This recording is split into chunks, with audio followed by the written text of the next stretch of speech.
Hey guys, so this is my episode 4 recap. It opens up with Dusty. Dusty is washing his hair with some horsetail ferns. I didn't think about washing hair with them, but you can take those horsetails and really scrub your hands and stuff like that because they really are abrasive. And then he says he's going to wash his other end in private.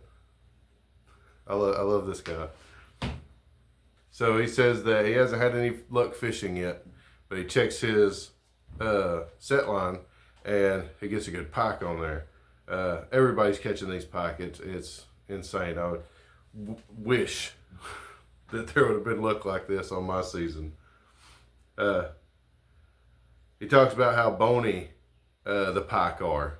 And he's used to catfishing and stuff like that. And catfish has got that thick white meat you just pull right off. I don't know anything about a pike, but catfish is really good.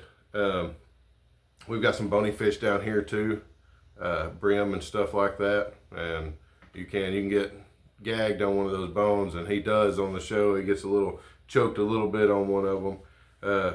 He talks about how if you were to choke out there, then you wouldn't make it. The crew's an hour away from you most of the time. You're not gonna, if you choke to death, even if you would choke to death, basically.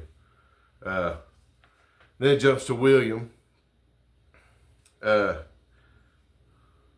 He says that he's got a small little cozy shelter, and you can see it, and he's making a little fire pit. He said it's gonna be able to retain more heat, be more efficient. He's going to build a chimney out of some clay, is what he's talking about. And he's making a mortar out of mud, clay, and grass. And that's something that dates way back.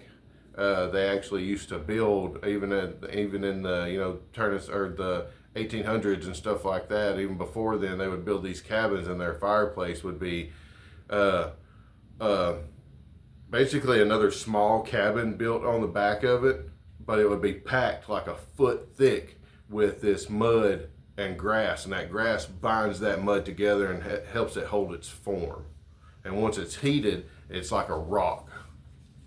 So the first time I've ever seen this in my life, he makes a snare stick for, I think he calls it a snare stick, that's what I wrote down. He makes a snare stick for grouse, which is really awesome because you can he's walking that stick right over these things. And it seems like that's, you're not wasting energy pulling a bow back, you're not losing arrows, you're seriously just walking behind the bird with a long stick and pulling them up, which is that's awesome. That's a brilliant idea.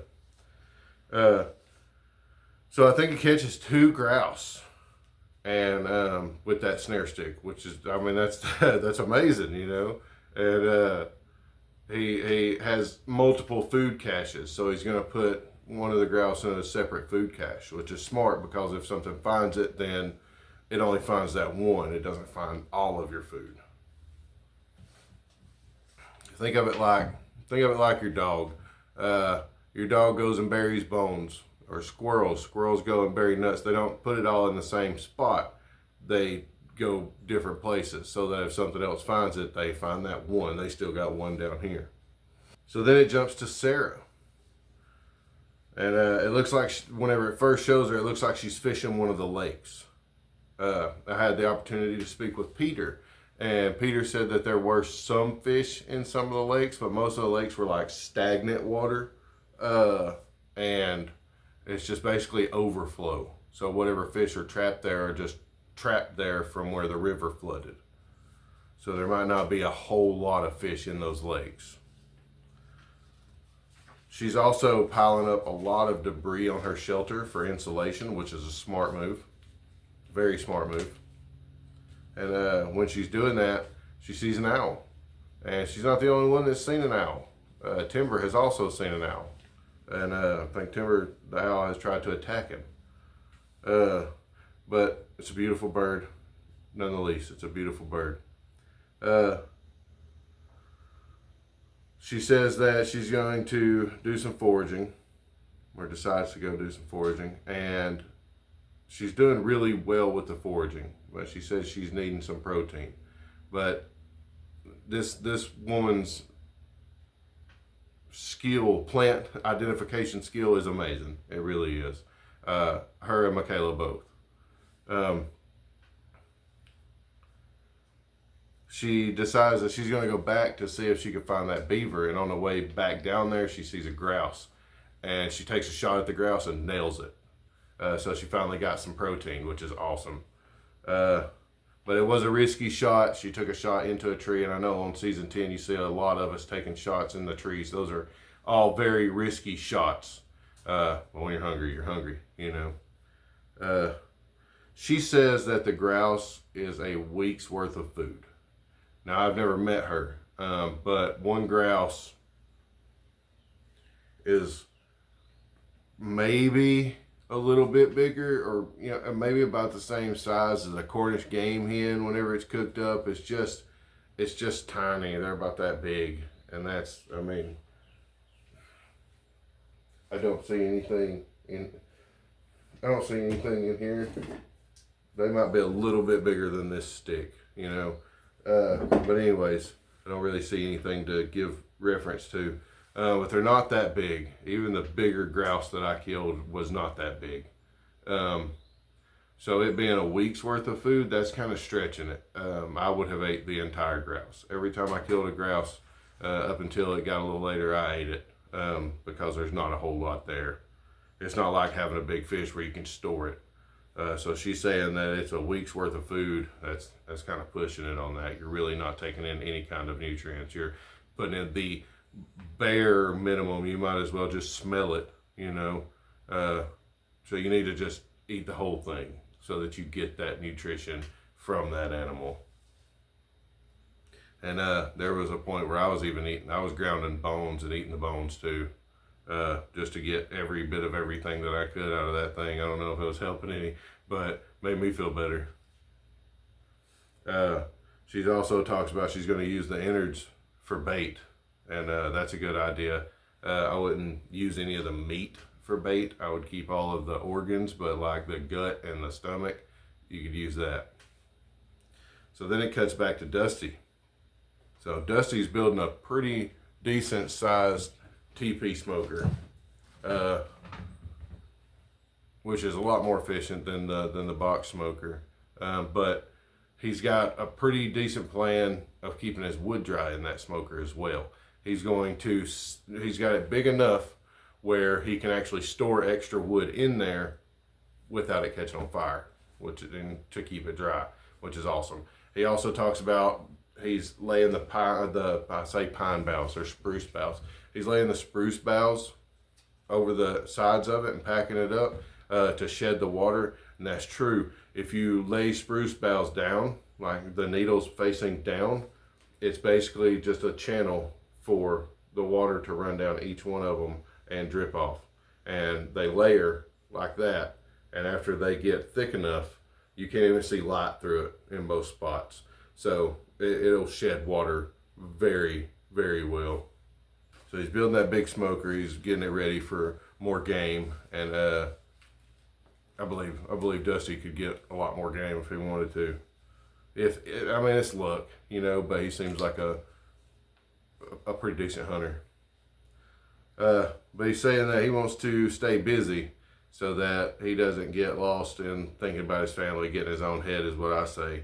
And that's a big thing. You got to keep your hands moving, keep your mind on something else. As long as you keep your mind on something else, it doesn't drift too heavy. Dusty also gets the first grouse ever that he's ever killed, and I remember that feeling when I got my first grouse. Everybody got to see me dance with it and stuff. That's a awesome feeling to get that first grouse, and this man can tell a story. All right, it probably took all of about 30 seconds to kill that bird. Even though he shot 3 arrows, it probably only took about 30 seconds to kill that bird. But the way that he tells that story is amazing. I can't wait to hear the story firsthand. He starts saving the the feathers for fletchings. Now that's a good idea, and I did the same thing. Every time I killed one of those birds, I plucked it and I saved those feathers for fletchings so that I could have arrows. Another thing that you can do that completely slipped my mind out there is the entrails of that bird can be cleaned and stretched and dried. After they're cleaned and stretched and dried, you can moisten them again and wrap them up around your fletchings to tie off your fletchings, and they'll dry again. And once they're dried again, they shrink. So it's like putting a rubber band on the end of the fletchings. It's almost like sinew, but you can put the grouse gut, squirrel gut, rat gut, any of that stuff. You can wrap it around the fletchings and they'll dry. It's better when you take them straight out of the animal and do the fletchings, but time is valuable, and you can't always do what you want to right off the bat. But just a pro tip: if you're ever in a survival situation and you get a bird and you need to make some arrows, you can use the guts just like you could use sinew. It's just not as good. It's still great, it's not as good to me. So Dusty's talking about he's got a stomach ache, and that's a tough thing to handle out there. Even in your modern world, when you get a stomach ache, it is very uncomfortable. You wind up taking Pepto-Bismol or whatever kind of medicine, but out there you don't have that. So it's either some plant knowledge or you just fight through the pain of it, which is something that a lot of people have to do. They just got to struggle through it. He's constantly burping, which is just basically he's got a bunch of gas, and you can get gas multiple ways. You can get gas from the food that you eat, and you can get gas from drinking water. Even eating, you can get gas, because as you're turning up your pot drinking water, or as you're taking food into your mouth, you're swallowing air, and so the air builds up in your stomach, and it's got to come somewhere. It either goes up or it goes down. He's scared that he's caught giardia or beaver fever, whatever. I think he said beaver fever, but he's scared he's caught giardia. He's worried about that, and I wasn't too worried about giardia. Now in a river, it's a little bit different, but I mean, it's just a stroke of bad luck to get it, really. I've drank out of rivers and lakes and streams and stuff my whole life, and I've never had giardia. So it has to be just a stroke of bad luck. I even drank out of the lake. I never once boiled my water on Reindeer Lake. I just drank it straight out of the lake. Never got giardia. So he's cooking up the food, and he's talking about it smells good, it tastes good, but he can't hardly swallow it. And that's because it's not that it's not that he can't swallow, like physically can't swallow. It's that his stomach hurts so bad that it will make you sick to swallow your food, to eat. It hurts, it'll make you sick. So it cuts from Dusty and goes back to Sarah, and Sarah shares a couple of pictures that were drawn for her that's really sweet, and I like that. I really do. I like that. There was a house and a bear, just to let you know, for those of you who haven't saw the episode yet. It's Saturday afternoon. You should have saw the episode by now. But it's a picture of her house and a bear, and she said that's basically her life in a nutshell: bear and a house. So she's making gorge hooks, which is a really awesome way to fish, and you can make gorge hooks, especially if you got a wire leader. You can make gorge hooks and some, I don't know what kind of fibrous stuff they got out there to make cordage out of, but you can make some gorge hooks and some primitive cordage and use that wire leader and catch some pretty decent fish on that. She's probably going to try to use them in the lake. I don't know how well they would work for a pike, but smaller fish, it would definitely work. She was going to bait those gorge hooks with the innards of her grouse, and she hid the guts of her grouse She said she put them up high. She had them wrapped up, but they were robbed from her. Now, I don't know if she called it Arctic jay. I think they're gray jays. Gray jays they'll take it from you. Any chance they get, they'll take whatever from you. I was fighting them over berries for a little while. They'll get you. And little losses like that suck in this game because you're putting all your eggs in that basket. Now I can get a fish with this bait, and then all of a sudden your bait's robbed. That sucks. But she goes to search for more grouse, and in the search for more grouse, she finds a whole patch of bolete mushrooms, which is insane. And then right after that, she finds another whole patch of bolete mushrooms, and it's a lot of mushrooms. That goes back to the plant knowledge that she has. I don't know too much about mushrooms. It was a risky thing for me to even try to eat one, you know. Shows her foraging the mushrooms, storing them up, and she has a little chat, and then it cuts back to Dusty again. So Dusty's still not feeling good. He said his belly's burning. So that's something intense going on in there. But as he's sitting there, I can't help but to notice that he has just this awesome camp set up. You know, he's got his table, he's got his shelter. His shelter's looking really good. It's just an awesome setup. And even though his stomach's burning, he forces himself to eat. He's not going to waste that food. He forces himself to eat. He knows he's got to have something on his stomach. And while he's eating, if you listen closely, you can actually hear his stomach because they're wearing a microphone on him, like right in here. And so you can hear his stomach going, and that's rough. But after choking that down, he said he's not going to kill anything else until that passes. And that speaks to the kind of man he is, because he's not going to try to waste any animal. He doesn't want to take an animal without being able to eat it, you know. So, good job, Dusty. He decides to take a walk, and he's talking about his stomach burning, how his stomach's just burning real bad.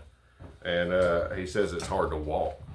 And I don't know, you know, stomach cramps can be debilitating. They really can. They'll have you curled up. So he gets back to camp, and he has a little moment there, and he says that he's been hiding it. It's embarrassing. Which it is embarrassing, you know. And I mean, I can relate to that. You just kind of got to get past it. But he says he hasn't been able to use the bathroom in 10 days. 10 days. 10 days is a long time. Now I want you to wrap your mind around that. 10 days. All right. If you haven't used the bathroom in 2 days, you'll take a gentle laxative. You know, if you haven't used the bathroom in 5 days, you go to the doctor. He hasn't used the bathroom in 10 days. Now, I know there's been people on the show that has went longer than that without using the bathroom, and I'm sure that if you ask them, they would say that it was the worst thing that they've probably ever been through. All right. So he went 10 days without using the bathroom. And at 10 days without using the bathroom, he's eating squirrels and stuff like that and berries and stuff. And it's just filling him up, basically. And it's causing a lot of pain. And he wants to, it ends up, he taps out over it. And that's a terrible thing, because I've thought Dusty was awesome since the first moment that I saw him on the show. You know, I thought, you know, this guy's great. He's going to go far in this, and he would have. This is just the luck of the draw. You know, this is stuff that happens. But he doesn't want to. You can really tell it's very emotional for him. He doesn't want to tap out. But at the same time, you got to look at the way he says he would rather walk out than be carried out. And that's true for all of us at that point. You don't ever want to get carried out of there. You know, the person that stays, even though they're extremely sick, is not the smartest one. You know, you might not win, but you live, for one. Don't just sit out there and die. And for two, like he said, he doesn't want to have to go to the doctor. He doesn't want to have surgery. There's a lot of long-term effects that can come from stuff like that. Impacted and stuff. That's really rough stuff right there. So he decides to call it. He taps out, and he says there was something that got me. He says he's lived without the money for his whole life, but he was so happy for the adventure. He got to go on that adventure, and he's got a takeaway from it too. He now wants to take his family on adventures like this, somewhat like this. He wants to try once a year to go and do something with them. At the very beginning, he said he's never left his area there, his home, and I've been there. Same with me. I've traveled around just a little bit, but it's been mostly drive-throughs in the South. I've never been to the Arctic, but he wants to start taking his family on those adventures with him, and that's an awesome takeaway there. He wants to share that with them, show them the world, a little bit more of it anyways. And so, good job, Dusty. To be completely honest with you, man, if I would have went 10 days, I would have done the same thing. Yeah, I wouldn't have, especially once it starts burning and cramping. Yeah, no, I would have done the same thing, man. Like I said, I told my wife the same thing. I'd come back in one piece. And I said I would rather come back broke than broken. So, kudos to you, man. You did really good on the show. I loved it. I loved everything that you did. All of your stories, they're so great. So, thank you, Dusty. You did a great job, man. So, after that, which was a pretty rough little tap out for me. After that, it goes back to William, and William has stripped down and he's sunbathing. He said it's important to dry off, to keep yourself dry, because sweating is not something good up there in the Arctic. So that makes your clothes wet, your underwear wet, your socks wet, your shoes wet, everything wet. And that's not good, especially in these temperatures, because it won't dry. You have to dry it yourself. It won't naturally dry. It'll just be moist. And it's just good for you to take a minute and just relax for a minute every now and again. If at all possible, just relax. Sit there and do nothing. But I say it's good for you. For me, when I was sitting there doing nothing, I was whittling on something or something. I had to keep my mind occupied. But William doesn't seem like a person that has too much trouble with that. So after he sunbathes for a little while, he goes to one of his food catches that he put the grouse in, and something has gotten in there and basically ate the grouse. He comes up to feathers, and he says probably a pine marten, and those things will steal from you quick. So after it shows that, it cuts to Jake. Jake's thinking about how little he's eaten, but how he doesn't really feel hungry, and which actually happens. Your stomach shrinks, and so you're hungry, but it's not, oh man, I'm so hungry. That happens in the first couple of days, 3 days, but afterward your stomach shrinks, and it's not really all that bad, believe it or not. He says he's sick of berries and that he needs some meat. So there's no fish in his gill net, and he says it's a disappointment, which it really is when you look at your gill net and there's no fish in there. But he winds up moving it to a different spot.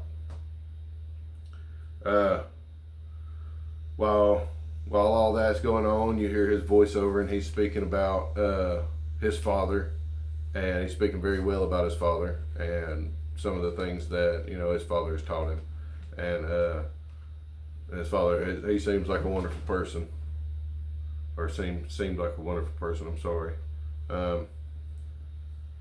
So after that, he decides he's going to do some laundry in his pot, and so he's going to boil up some water and he's going to wash his underclothes. But he said that he left his gloves. So he takes some grass and wads up some grass to use as like an oven mitt. Whenever he does that, the handle of his pot like heats up and burns through, not burns all the way through the grass, but burns his hand through the grass. And he wounds up dropping it and spilling water all over his hand, and it's a very bad burn. Like you can see the skin was already peeling up. He's talking about numbness in his thumb. It's a pretty rough burn. So he decides to doctor it up with his med kit. He's gonna go out there and clean it, get some gauze on it, wrap it up so that it doesn't get anything in it. And that's pretty important in a survival situation if you get a wound like that, because that's gonna take a minute to heal. If you get a wound like that, especially in the first few days, you really don't want anything in it. No kind of debris or anything like that can cause any kind of secondary infection. I'm not a doctor by any means. I've been cut before, but you really don't want to get anything in there. And while he's doctoring it up, his voiceover is talking about how he lost his dad. And Jake, I'm really sorry to hear that, man. That's a terrible thing. But then it cuts to Timber. Timber standing on his perch, which is the highest spot he could find, but it also looks like real close to where he shot at that moose in the beginning. You remember? It looks like it's real close to that, if not the same area. He says instinct is telling him to get to where the moose are early and come back and keep a check on it to see if he can spot one, because that's where the moose are. And that's pretty smart. He wants to put a gill net in the water, and he builds one with a net needle, and I don't know if they call it a card, or we call it a mesh gauge, or oh man, we call it a mesh gauge. We'll just leave it at that. There's another word for it, but I can't remember it right now. But whenever I build one with a mesh gauge. And anyways, I'll do that on another video. I'll show you the full thing. We've only seen that a few times on the seasons. Most people overhand knot their nets. That's what I did. I just overhand knotted. It's a lot faster, and you don't have to have a specialty tool for it. You just literally have to have the string. But at the same time, it has its advantages, So that day is his son Elliot's birthday. He says that the gill net is going to be, Elliot's way of helping him, which is pretty awesome. That he's kind of in his head putting his kids there with him, putting his family there with him. We hear him say that he wants his kids to see him fail, and not that he's not saying it in a bad way. He wants them to see him fail, but not quit. And that's really important too. Everybody fails. There's nobody that just succeeds at everything.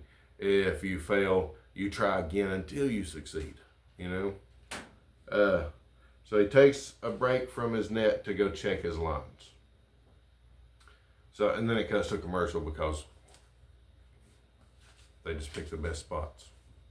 So after the commercial, Timber has a bad nosebleed, and that's the second one this season. And I don't know what's causing those nosebleeds, but after the bleeding stopped, he says he's going to work on a shelter. Oh, I missed one. Timber caught a pike.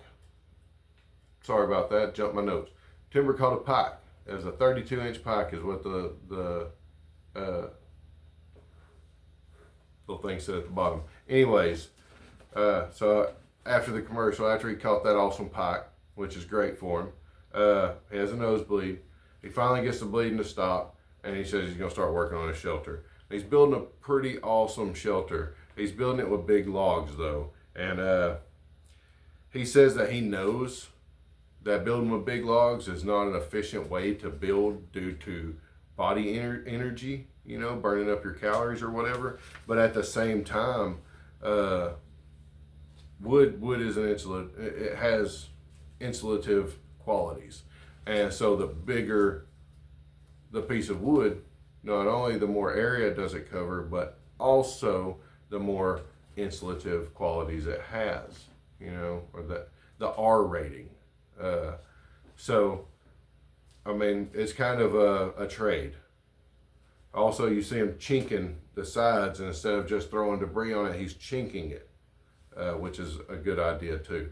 I want to see where it goes from there. I don't know if he's going to pile debris up on it or what, but so far it looks like a pretty awesome shelter. He talks about how hard work that he's done throughout his life has conditioned him for this. And you see him, he doesn't look like a really big person, but he's picking up a 300-pound log and putting it on his shoulder, walking it off. Might not be 300 pounds. We're from the South, we exaggerate, but it's pretty damn heavy. And he's finding that balance point and putting it on his shoulder and walking it over there. So he knows what he's doing, and he's ready for the hard work, is what it looks like. He talks about the way that this challenge, the alone challenge, makes you face some things that weren't fully processed before. Things that happen in your life that you just kind of push back. And it's true. It really does. It cuts to Jake again. Jake is taking care of his wounded hand. Like I said, it's very important to take care of those wounds. You don't want to get infection. He says that he can't shoot his bow because of that hand. And that sucks. It looked like his left hand, though. It may have been, I think he said it might have been both hands were scalded, but the left hand looked like it might have been worse. Which still, you're holding that bow like this, and every bit of this part of his hand is scalded up. So it seems like it'll be hard. Also, if his other hand is scalded, holding the weight back from that bow would be rough too. So he goes down and he checks his gill net, and he gets 2 pike in his gill net at one time, which is awesome. And he's finally got him some protein, and that's so great, you know. So he starts building a smoker, and everybody's building the TP smokers. He's also building a TP smoker, which is smart. It's more efficient. And then he gets to enjoy, and he is enjoying it. He gets to enjoy some protein, the first protein in 14 days. Now that's a long time to go with no meat, guys. This man's been eating berries, is what it seems. I don't know what other plants he's been eating. He might have some plant knowledge himself and been eating other things, but he's living on minimal food, you know, and it's mostly just berries. So then it cuts to Timber again, and Timber's enjoying his catch, and he realizes how well he's doing at this point. He just takes a second to tell himself, good job, you know, that a boy. Now all of a sudden he says he hears what sounds like moose walking, or the moose gate is what he calls it. And it looks like he goes for his bow, and that owl comes back after him, and it swoops down, and he like does some kind of karate move and trying to attack the owl back. He says it's trying to chase him off. But so he checks out the sound. He goes down and he checks out the sound, and it's a really intense scene too, because he sees another moose. And he runs down the river, and it runs down to the river bank, I'm sorry, to get some cover, because it's got the bank and it's got some trees and whatever growing up above it, the willows, and you can hear him. And I actually had a chat about this yesterday. He was trying to breathe slowly but out of breath too, so it's a,